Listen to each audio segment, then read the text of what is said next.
The spring rain lashed against the windows of Thorne Manor, a once proud estate now showing the unmistakable signs of quiet ruin. In the east scullery, far below the fashionable spaces of the house, Florence Louise Thorne worked tirelessly, scrubbing a copper pot with hands that had long lost their softness. At 29, she was a mere shadow in her own family home, overlooked and underappreciated, only visible when her presence served as a stark contrast to the beauty of her half-sisters. Above her from the morning room, the sound of bright laughter drifted through the air, an annoying, constant reminder of her invisibility. Her stepmother, Lady Edith, with her calculating nature, had used her marriage to Florence's father to secure her own place in high society. The four Thorne daughters, born from Lady Edith's second marriage, possessed the grace and beauty society revered, golden hair, delicate features and figures admired by every eye. Florence, in comparison, had none of those qualities. She was a stark contrast, a living embodiment of society's ideal of what a woman should not be. It was a fact constantly reiterated by Lady Edith, who seemed to take every opportunity to remind Florence of her imperfections. Her half-sisters, Helena, Diana, Sophia, and Isabel, prepared for yet another social event, one that would elevate them further into the elite circles they sought to belong to. Florence, meanwhile, had been relegated to the role of invisible bystander. Even in her own home, she played no part in these social victories. She was to remain hidden, a quiet figure with little more than domestic tasks to occupy her time. Lady Edith's influence over the estate was an illusion. It was Florence, behind the scenes, who worked tirelessly to ensure the estate's survival. Florence, who had taken it upon herself to preserve the family fortune after her father's death, secretly. The spring rain lashed against the windows of Thorne Manor, a once proud estate now showing the unmistakable signs of quiet ruin. In the east scullery, far below the fashionable spaces of the house, Florence Louise Thorne worked tirelessly, scrubbing a copper pot with hands that had long lost their softness. At 29, she was a mere shadow in her own family home, overlooked and underappreciated, only visible when her presence served as a stark contrast to the beauty of her half-sisters. Above her from the morning room, the sound of bright laughter drifted through the air, an annoying, constant reminder of her invisibility. Her stepmother, Lady Edith, with her calculating nature, had used her marriage to Florence's father to secure her own place in high society. The four Thorne daughters, born from Lady Edith's second marriage, possessed the grace and beauty society revered, golden hair, delicate features and figures admired by every eye. Florence, in comparison, had none of those qualities. She was a stark contrast, a living embodiment of society's ideal of what a woman should not be. It was a fact constantly reiterated by Lady Edith, who seemed to take every opportunity to remind Florence of her imperfections. Her half-sisters, Helena, Diana, Sophia, and Isabel, prepared for yet another social event, one that would elevate them further into the elite circles they sought to belong to. Florence, meanwhile, had been relegated to the role of invisible bystander. Even in her own home, she played no part in these social victories. She was to remain hidden, a quiet figure with little more than domestic tasks to occupy her time. Lady Edith's influence over the estate was an illusion. It was Florence, behind the scenes, who worked tirelessly to ensure the estate's survival. Florence, who had taken it upon herself to preserve the family fortune after her father's death, secretly managed investments and business dealings under the alias M.L. Thornton. While Lady Edith believed the estate's continued solvency came from her own management, Florence had transformed the failing estate into a thriving business. She had invested in the Grand Junction Canal, manipulated agricultural futures with precision, and played the London Stock Exchange's fluctuations with remarkable skill. Yet, all the credit went to Lady Edith, and Florence endured the relentless cruelty in silence. It had been 6 years since her father's death, and Florence had learned to navigate every hidden passage of Thorne Manor, every route that kept her from being seen by visitors who might question why the Baron's eldest daughter was never seen in the grand rooms of the house. The truth, known only to Florence and her late father's solicitor, Mr. Edmund Whitley, was more complicated than Lady Edith could ever imagine. The estate, despite Lady Edith's claims, had been carefully preserved through Florence's financial acumen, not her stepmother's management. Florence had worked tirelessly behind the scenes to ensure that when she reached 30, 1 year away, she would have the resources to free herself from the suffocating control of Lady Edith. Florence's work had remained a secret, her nights spent studying market reports and analyzing shipping routes and crop yields. Every morning, she slipped back into the role her stepmother had created for her, a quiet, invisible woman, useful only for her domestic skills. But Florence knew her father's will held a stipulation. The estate was hers once she married or reached the age of 30. 1 more year, and she would be free. Yet, Florence was beginning to wonder if her stepmother's cruelty could be endured for that long. It wasn't just the constant reminders of her own inadequacy. It was the realization that, despite all the wealth she had accumulated, she was still locked in this gilded cage, unable to claim any of it as her own. On the night of the Earl of Blackstone's ball, Florence found herself once again playing her assigned role. Hidden in the background, overshadowed by the beauty of her half-sisters. It was a cruel reminder of her place in society's eyes. Lady Edith, her stepmother, continued her obsession with arranging the girls' futures, discussing the dresses they would wear to the ball. Florence was instructed to wear her modest gray dress, her hair pulled tightly back, a visible contrast to the glittering radiance of her half-sisters. As they prepared for the ball, Lady Edith made it clear that Florence's presence was not as a participant, but as a prop. A deliberate contrast to her half-sister's beauty. Florence's task was simple: to stand there and serve as a reminder of everything they had, and everything she lacked. Her stepmother's words cut through the air with the finality of a sentence. You will wear your gray dress, the one with the modest proportions. But despite the cruelty of this arrangement, Florence had no choice. She was not invited as a guest. She was meant to be a silent figure in the background, someone who would highlight the perfection of her half-sisters by comparison. Yet, as the night wore on, Florence found herself in the most public of humiliations, mocked openly by Lady Violet Ashbury, a society matron who had long enjoyed seeing Florence's struggles from the safety of her own privilege. The whispers, the cruel comments, they stung like cold water, but Florence held her ground. She would endure this, for only a year more. Her inheritance, her freedom, was within reach. As the night wore on, Florence stood motionless, her back straight, her gaze fixed forward, determined not to give in to the humiliation she felt coursing through her veins. The ballroom was full of chatter and movement, but Florence remained a silent observer, watching as her half-sisters danced, their beauty on full display, each one effortlessly charming the attention of the gentlemen in attendance. But as the hours passed, the whispers around her grew louder, more biting. The cruel comparisons and demeaning remarks had become a constant hum in her ears. It was at that moment, when the mockery seemed to crescendo, that Florence's world shifted. She felt a sudden presence behind her, cold and commanding, and when she turned, she found herself face to face with the Earl of Blackstone himself. His gaze was calculating, but not in the way Florence expected. Instead of the cold indifference she was accustomed to from society, she saw something different in his eyes, an intense scrutiny that made her skin prickle. She tried to compose herself, but his next words caught her off guard. I have been watching you, he said, his voice smooth but piercing. You're not what I expected. Florence had never been one to flinch in the face of confrontation, but his words stirred something deep inside her. It wasn't that he had noticed her, he had been watching her. The realization made her pulse quicken. He knew her, or at least, he was beginning to understand her in ways no one else had. It wasn't just her appearance he observed. It was the quiet, determined strength that had kept her going all these years.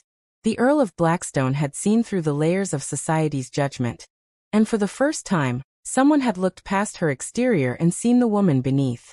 Florence was taken aback by the sudden shift in the dynamics of the evening. She had expected more mockery, more cruelty. Instead, the Earl's words were laced with something that resembled respect. But why? What had prompted him to acknowledge her in this way, in front of the very people who had once overlooked her existence entirely?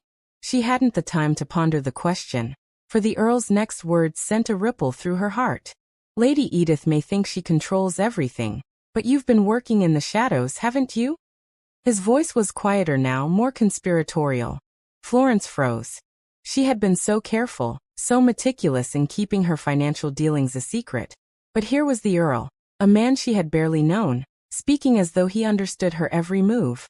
"You've been running the estate, haven't you? M.L. Thornton, the investor behind all those smart decisions." The question was more of a statement than an inquiry, and Florence found herself at a loss for words. How could he possibly know? Her mind raced, but she kept her composure. Before she could respond, the Earl's next words stunned her into silence. "I admire your work, Miss Thorne. In fact, I'm aware of your portfolio, your investments, and your strategies. You've done well for yourself, and for your family, even if they don't know it." His words hung in the air like a weight, settling over Florence with the force of an avalanche. He knew everything. Every trade, every risk, every calculated move she had made over the past 6 years was known to him. And yet here he was, offering no judgment, only cold recognition. His attention felt like a double-edged sword, both exhilarating and terrifying. The room had begun to feel smaller, as though the distance between Florence and the Earl had collapsed entirely. "Why are you telling me this?" she asked, her voice barely above a whisper. She couldn't quite place the mix of emotions swirling inside her, but she couldn't deny that her curiosity was piqued. "I've been watching you," he repeated, as though it were the simplest thing in the world. "And I think we can help each other." The word struck Florence like a bolt of lightning. Help each other? What did that mean? What was he offering? The room seemed to close in on her, the noise and chatter of the crowd fading into the background as the Earl's gaze held hers, steady and unwavering. "I'm offering you a partnership," he said, his tone cool and calculating. "I propose a business arrangement. I need someone with your intelligence, someone who can manage financial matters with the precision you've demonstrated. I need a partner, someone who can run my holdings while I focus on other matters. You, Miss Thorne, are exactly what I need." Florence's heart raced. The implications of his words were clear. He was offering her a position of power, a chance to step into the very role she had longed for, control over her own future. But it wasn't a fairy tale offer. This was a cold, calculated proposal, a business arrangement, not a romance. And yet, there was something compelling in his eyes, a depth of understanding that made her feel seen in a way she had never been before. The next few days passed in a blur for Florence. The Earl's proposal had unsettled her in ways she hadn't anticipated. She had expected an offer of marriage from a man of his status, but not this. Not a proposal that stripped away the illusions of romance and replaced them with something far more pragmatic, and perhaps even more valuable. A partnership, a mutual exchange of skills and resources. The Earl had made it clear from the beginning that it was not affection that motivated his offer, but an understanding of her capabilities, and the more she thought about it, the more she realized that it was precisely what she needed. Florence had spent the past 6 years fighting to maintain control over Thorne Manor and the family's dwindling fortunes. She had done it all in secret, under the guise of a spinster, keeping her investments hidden from Lady Edith and her half-sisters. Every decision had been made with the intention of securing a future for herself. A future free of the stepmother's cruelty, free of being the invisible, unwanted daughter. And now, here was the Earl, offering her a future she had never imagined. But accepting his proposal meant more than just managing money. It meant aligning herself with a man whose cold, calculating demeanor had made him infamous in society. It meant stepping into a world that had never been kind to her, and using her intelligence to navigate it, not with the softness that society expected from women, but with the same ruthless precision that had earned her success in the financial world. The more she thought about it, the more she saw the opportunity before her. This was not just a chance to escape Lady Edith's grip. It was an opportunity to redefine her place in society, to use her talents to create something that no one could take away from her. She could be more than the poor, unattractive stepsister who had been relegated to the background. She could be the Countess of Blackstone, a woman of power and influence, respected not for her beauty or her social graces, but for her mind and her ability to shape the world around her. Florence's mind raced as she sat in the quiet of her chambers that evening, contemplating the Earl's offer. She had always known that the key to survival in her world was intelligence, but she had never imagined that it would lead her to such a profound transformation. She was about to Marry a man who had no interest in her as a wife in the traditional sense. He saw her as a partner, someone who could help him manage his vast wealth, someone who could contribute to the empire he had built. And in return, he would offer her the freedom she had longed for. The freedom to live without the shadow of Lady Edith's cruelty, the freedom to make her own decisions and control her own destiny. But as she sat there, considering the proposal, she couldn't help but feel a twinge of uncertainty. Could she really live with a man who viewed their union as nothing more than a business arrangement? Could she truly accept a life devoid of affection, of love, in exchange for power and respect? Her thoughts were interrupted by a soft knock on the door. She rose quickly, smoothing her gown as she walked toward the door. When she opened it, she found Mrs. Blackwell, the housekeeper, standing there with a look of concern on her face. "Is everything all right, my lady?" Mrs. Blackwell asked, her sharp eyes scanning Florence's face. Florence forced a smile, though it didn't quite reach her eyes. "Yes, everything is fine, Mrs. Blackwell. Just lost in thought." The housekeeper nodded knowingly. "I understand, my lady. It's been a difficult few days for you, what with everything that's been happening. But I believe you're making the right choice. You're a strong woman, Florence. You've proven that time and time again.